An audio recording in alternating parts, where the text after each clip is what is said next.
Jadi proses dari ulat ini menjadi kepompong atau kokon ya. Yang pertama, anak-anak sekalian kan tahu ya, bahwa sebelum ulat itu asalnya apa? Telur. Lalu menetas ya, terus tumbuh sampai dewasa ya. Nanti sudah besar demikian kurang lebih ya. Itu umur 25 hari. Ulat ini akan berubah ya, baik dari warnanya ya, yang asalnya tadinya putih ya, akan menjadi bening ya. Itu cirinya ulat akan mengokon ya, akan mengokon ya. Selain itu dia sudah tidak mau makan. Walaupun di atas ulat ini diberikan makanan, daun muda ini, dia akan lalu ke atas dan begini saja ya. Dia mencari alat untuk memegang ya, untuk membuat kepompong ya. Nah, dan selain itu dari mulutnya keluar filamen kayak air liur ya, tapi itu sebenarnya filamen benang ya. Ya, itu serisin ya. Nah, jadi kalau setelah seperti itu nanti oleh anak-anak ya, ini ulat ini dimasukkan ke alat ini, alat untuk mengokon namanya seriprim ya. Ini seriprim, masukkan ke sini.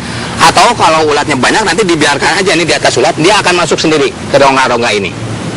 Nanti kalau sudah masuk dia akan bekerja terus gini ya, mengokon ya. Dan setelah umur 3 sampai 4 hari akan terbentuk seperti ini, yang disebut apa anak-anak? Nah, pintar sekali ya, itulah kurang lebih enak ya secara singkat prosesnya ya. Nah, silakan ada yang lain. Saya Pak. Iya.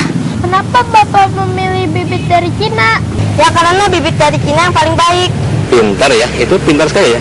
Jadi kalau demikian, Bapak akan menjelaskan ya lebih ini ya, bahwa dari Cina itu ada kelebihannya. Sebenarnya baik, yang dari Brazil baik, dari Korea juga bagus ya.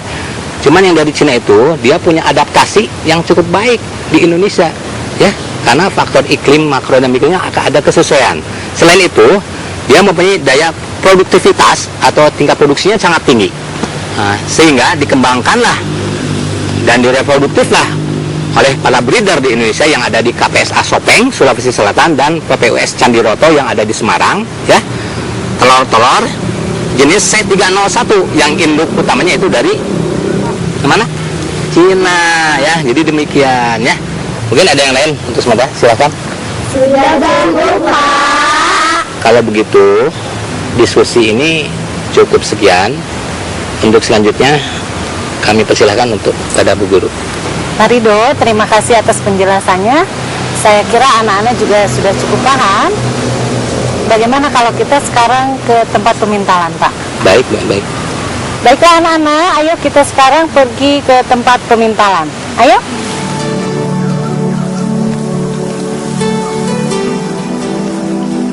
Ternyata ulat sutra itu banyak jenisnya Bu. Saya juga udah bisa ngebedainnya Bu.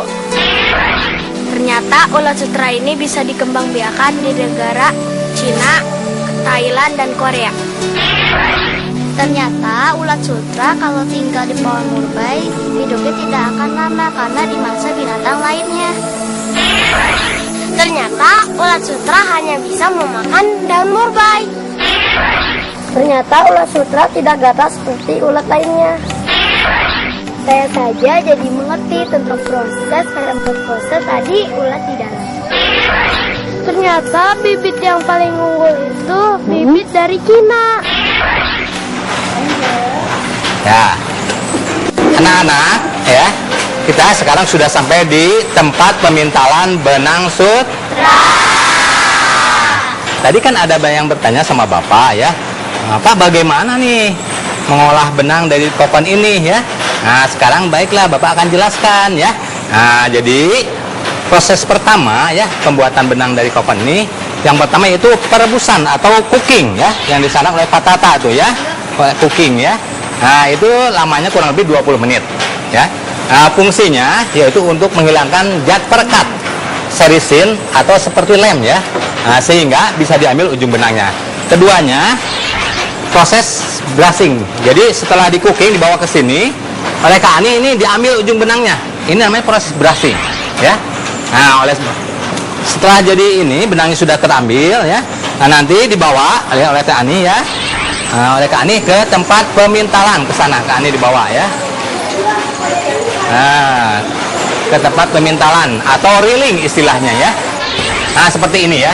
Nah, ini digabungkan dari beberapa kokon menjadi satu benang. Sehingga benangnya itu akan lebih tebal, ya. Kelihatan kan? Silakan diperhatikan ya. Nah, ngerti kan sekarang ya? Nah, unik kan ya? Mesin ini merupakan mesin semi otomatik ya. Jadi bukan tradisional ya. Bukan otomatik, jadi semi konvensional atau semi otomatik ya. Nah, jadi seperti ini. Udah ngerti kan? Nah, mungkin ada yang mau bertanya barangkali ya? Saya Pak. Ya, nah. Pak, satu kokon itu bisa menghasilkan berapa meter surat? Nah, jadi gini ya, satu kokon ini panjang benang sutranya kurang lebih 800 sampai 1500 meter. Ya. Oh, panjang sekali ya. Bahkan ya kalau yang bagus sekali gitu yang berkualitas itu bisa nyampe 2000 meter.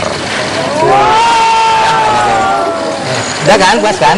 Kalau begitu, kita sekarang menuju ke proses selanjutnya ya. Setelah reeling ini ke re-reeling. Ayo, anak-anak silakan yuk. Nah, silakan anak. Nah, anak-anak, ini yaitu proses lanjutan dari reeling ya. Ini disebut re-reeling ya. Yaitu proses ya penggulungan dari spindle ke hang besar. Ya. Ini namanya hang, di hang besar ya. Nah, agar nanti mempermudahkan untuk penggunaan selanjutnya. Setelah ini nanti di setting dan langsung dipacking. Nanti akan Bapak perlihatkan hasil yang sudah dipacking ya. Oke, nanti Bapak akan perlihatkan ini. Nah, ini anak ya, Bapak perlihatkan ya benang yang sudah disetting ya. Nah, udah diikat-ikat gini. Tapi nggak sembarangan ini, ikatnya susah ya. Bapak juga nggak bisa ya. Nah, nanti setelah ini tinggal dimasukin plastik ya, ditimbang, masukin dus, dijual. Jadi apa? Kalau sudah dilihat jadi apa tuh? Uang dong. Ya, jadi uang dong ya. Nah, jadi gitu ya. Nah, atau kalau memang langsung kita ini olah bisa menjadi kain sutra ya. Nah, untuk lebih jelasnya, baiklah kita sekarang lihat ke tempat penenunan kain sutra ya. Oke, kita sama-sama ke sana ya. Ayo mari ya.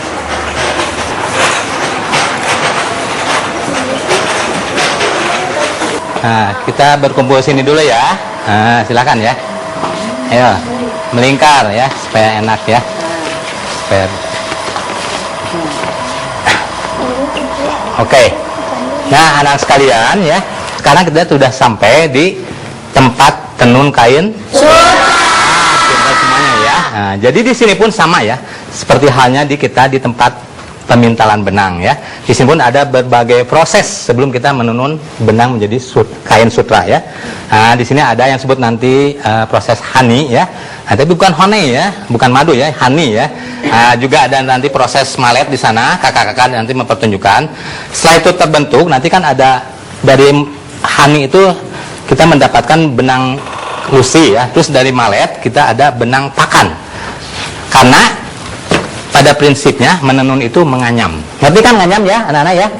Nah, jadi ada dua ini ya. Ada dua ini jalur benang ya. Yang jalur lusi dan jalur pakan. Itu dianyam ya. Nah, sehingga membentuk menjadi kain ya. Pintar sekali ya. Untuk lebih jelasnya kita sekarang melihat dan memperhatikan proses penununan kain sutra dengan menggunakan alat tenun tradisional ya. Nah, untuk lebih jelasnya kita lihat sama-sama. Cuman dikarenakan ini sifatnya banyak, kita bagi 3 kelompok ya. Untuk yang pertama kelompok 3 dulu ya, Pak Guru ya. Ya, silakan. Ayo. Sekarang coba kalian perhatikan Pak Abu Bakar sedang menenun kain sutra menjadi kain sutra. Mungkin kalian ada yang mau bertanya. Coba Ya, nak. Pak, apa nama alat tenun ini? Alat tenun ini dinamakan ATBM. Kira ada yang tahu nggak nih singkatan apa nih? Tahu.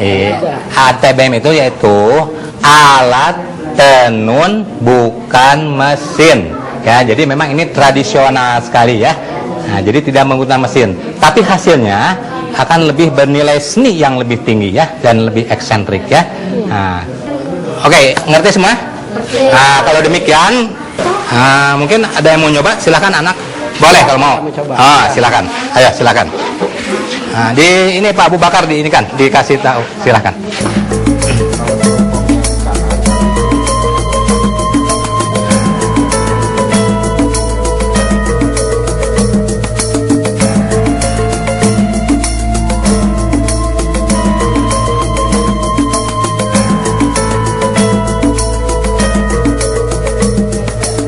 Nah, anak sekalian, karena kalian sudah pada ngerti semua dan ini sudah bisa mencobanya. Saya lagi mencoba dengan Kak Abu Bakar.